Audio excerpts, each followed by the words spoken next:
داستان در روستای کوچکی به نام نیاب روایت می شود. روستایی گم شده میان کوههای آنقدر بلند که آسمان هم فقط تکه‌ای باریک از بالا دیده می شود. هیچ راهی به بیرون نیست و هیچ چیزی از بیرون دیده نمی شود.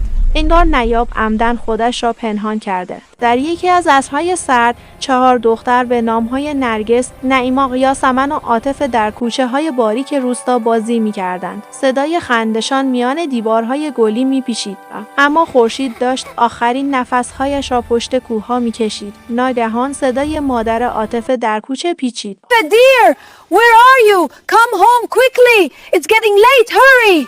همه می‌دانستند که چرا صدایش اینقدر عجله داشت. در نیاب یک قانون ساده اما حیاتی وجود داشت.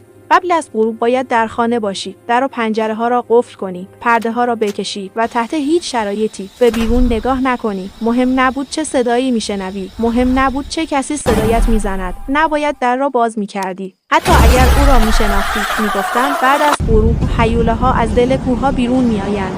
اما هیچ کس دقیق نمیدانست آنها چه شکلی اند، چون هر کسی که بیش از حد کنجکاو شده بود دیگر برنگشته بود. عاطفه از دوستانش خداحافظی کرد و به سمت خانه راه افتاد. در آستانه در ایستاد و نگاهی به کوچه انداخت. نرگس، نعیما و یاسمن هر کدام به سمت خانه هایشان می رفتند و سایه هایشان زیر نور نارنجی غروب کش می آمد. در همان لحظه برادر عاطفه از راه رسید. با صدای آرام اما جدی گفت بیا تو، دیگه وقت نگاه کردن نیست. آنها با هم درها و پنجره ها را بستند. قفل‌ها یکی یکی جا افتادند و پرده ها کشیده شدند. خانه در سکوت فرو رفت. سر سفره شام پدر عاطفه داشت درباره کار زمین کشاورزی با مادرش صحبت می‌کرد.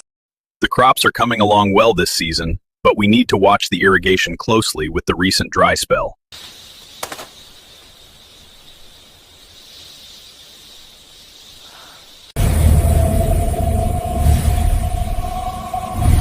ناگهان صدایی از بالای پشت بام آمد. نه شبیه صدای باد بود، نه شبیه افتادن چیزی. انگار کسی آرام راه میرفت. قاشق از دست عاطفه افتاد. رنگ از صورتش پرید و به سمت پدر و مادرش عقب رفت. برادرش بدون حرف تفنگ شکاری قدیمی را از دیوار برداشت. The gun won't help. They can't enter the house as long as we follow the law. جیغ یکی از روستایی‌ها از بیرون خانه آمد. عاطفه نفسش را حبس کرد و در تاریکی مطلق زمزمه کرد تا صبح صبر می‌کنیم. چیزی نیست و فقط صبر می‌کنیم. اما هیچ کس نفهمید و اگر واقعاً هیولاها نمی‌توانند وارد خانه شوند، پس چرا صدا از داخل خانه شنیده می‌شد؟